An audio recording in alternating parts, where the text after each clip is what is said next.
Buen día compañeros, nosotros somos el equipo número 15 y nosotros vamos a presentar el tema adenoma hipoficiario hipersecretor de la hormona estimulante de la tiroides, o también conocido como hipertiroidismo secundario.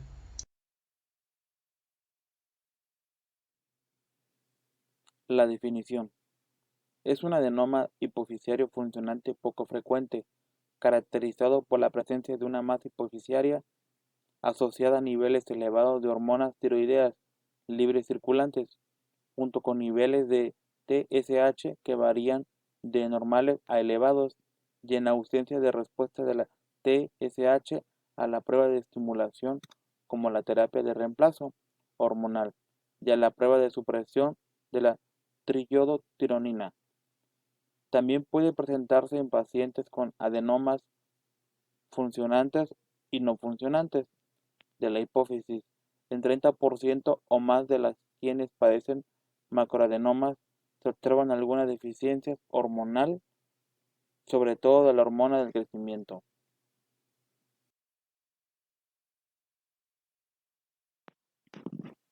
La etiología. La causa más frecuente son adenomas hipoficiarios con o sin infarto, cirugía de radioterapia de la hipófisis, síndrome de Sheehan y procesos infiltrativos.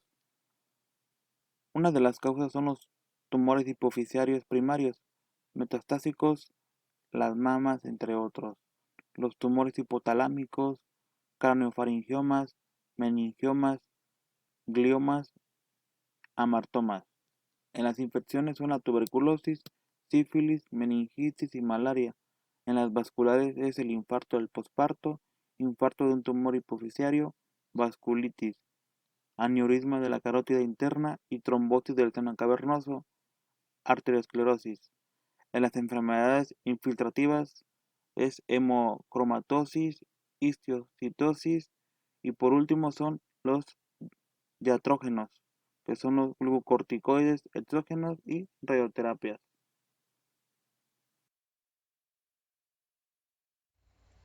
Ok, dentro de la fisiopatología vamos a encontrar que el adenoma hipoficiario va a estimular la secreción excesiva de TSH, por lo cual va a estimular a la glándula tiroides para que produzca una cantidad excesiva y secrete una cantidad excesiva también de hormonas tiroideas como son la T4, también conocida como tiroxina, y la T3, también conocida como triiodotironina. Estas hormonas se van a encontrar en cantidades excesivas, lo cual va a producir un cuadro clínico denominado hipertiroidismo. ¿Y qué es el hipertiroidismo? El hipertiroidismo es un trastorno en el cual la glándula tiroidea está superactiva y esta va a producir un exceso de hormonas tiroideas. El hipertiroidismo se va a clasificar en dos tipos dependiendo de su origen.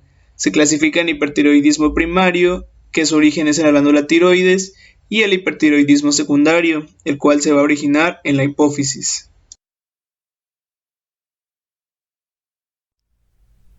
Continuamos con las manifestaciones clínicas, en donde la mayoría de los pacientes presentan signos y síntomas de hipertiroidismo típicos, pero algunos pacientes tienen clínica muy leve o incluso no tienen síntomas de hipertiroidismo. Además, es frecuente que los pacientes puedan tener síntomas relacionados con efecto de masa del adenoma o de cosecreción de GH o PRL en el caso de tumores mixtos. Es interesante remarcar que los signos característicos de la oftalmopatía de Graves están ausentes en estos pacientes. A la exploración física, la exploración del tiroides debe de comenzar con la inspección y palpación, describiendo la glándula. Para ello, en la inspección observaremos posibles cicatrices quirúrgicas, venas ingurgitadas o masas. La palpación se realizará detrás del enfermo con el cuello en hiperextensión. Colocamos el dedo índice y medio en la tráquea y localizaremos el cartílago tiroides. Desplazaremos nuestros dedos hacia los lados e intentaremos describir su tamaño, consistencia, movilidad, presencia o ausencia de dolor. Es importante diferenciar los nódulos tiroideos de los quistes del conducto tireogloso, pidiendo al paciente que saque la lengua. De este modo el quiste se desplazará debajo de la piel. Es importante, asimismo, recoger datos sobre la presión arterial, el pulso, la coloración de la piel y las mucosas, comprobar la existencia de exoftalmos, valorar signos de deshidratación, aumento de la presión venosa yugular, auscultación cardiorrespiratoria para detectar soplos, descartar la existencia de hepatomegalia dolorosa, que podría indicar la presencia de fallo cardíaco derecho, junto con la existencia de edemas en los miembros inferiores. En estos también se debe comprobar la existencia de mixedema pretibial.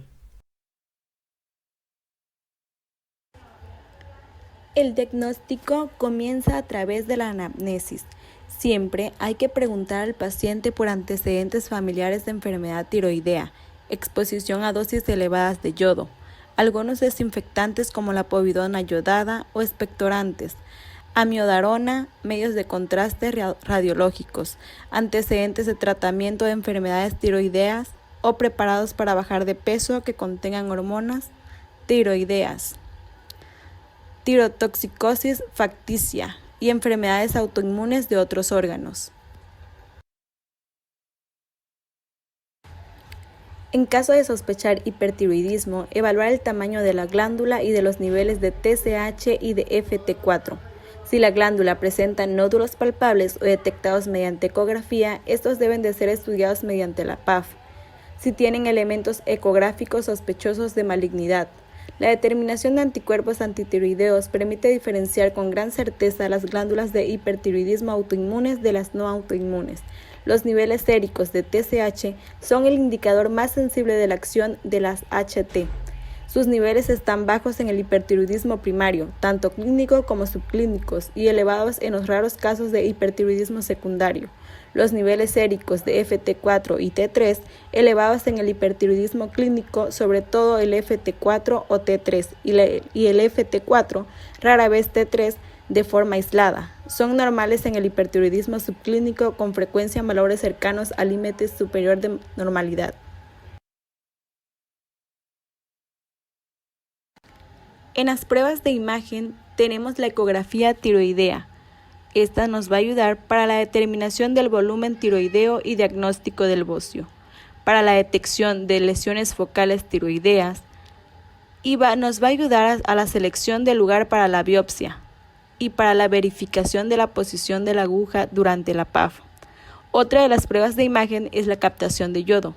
Esta va a permitir diferenciar aquellas causas de tirotoxicosis debido a un aumento de la síntesis hormonal y captación de yodo, de aquellas en que la síntesis hormonal y la captación de yodo están disminuidas.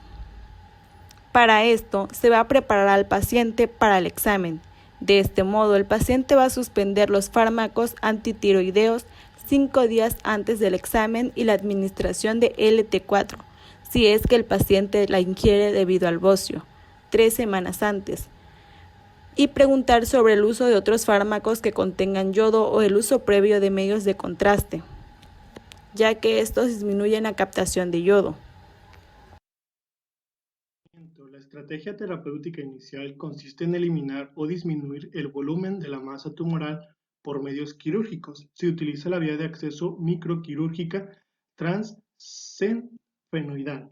Este tipo de cirugía es donde se introduce instrumentos a través de la nariz y el seno esfenoidal para extraer tumores que están en la hipófisis o cerca de esta, donde se introduce un endoscopio y una curata a través de la nariz y el seno esfenoidal.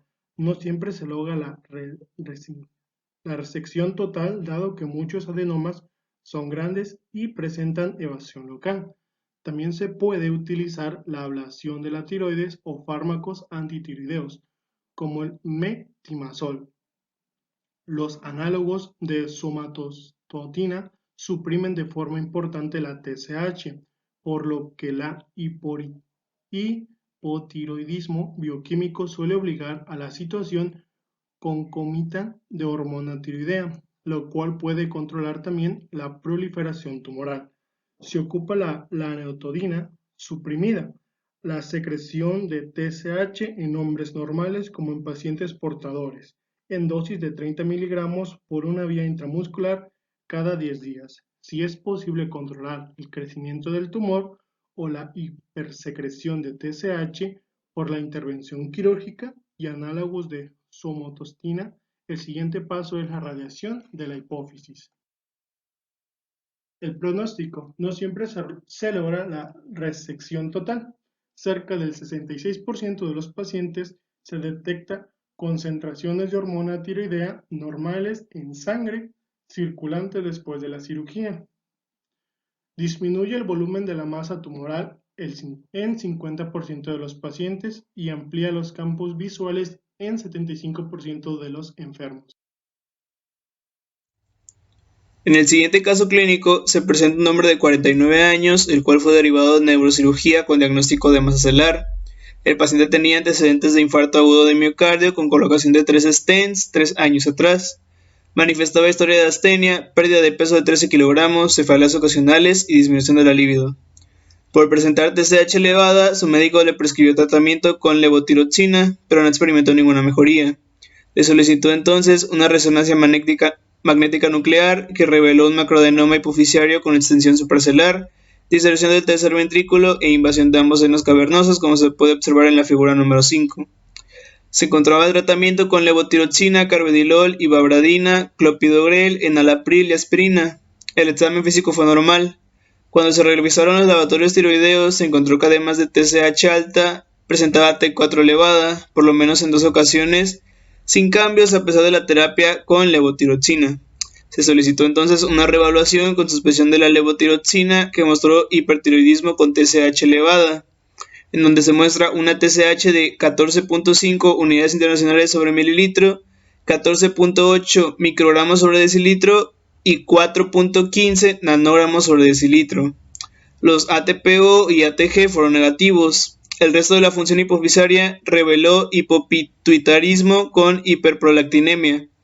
FSH de 0.7 unidades internacionales sobre mililitro, la hormona luteinizante 0.6 unidades internacionales sobre mililitro y la testosterona total 0.22 nanogramos sobre mililitro. PRL de 26.6 nanogramos sobre mililitro y cortisol de 5.9 microgramos sobre decilitro.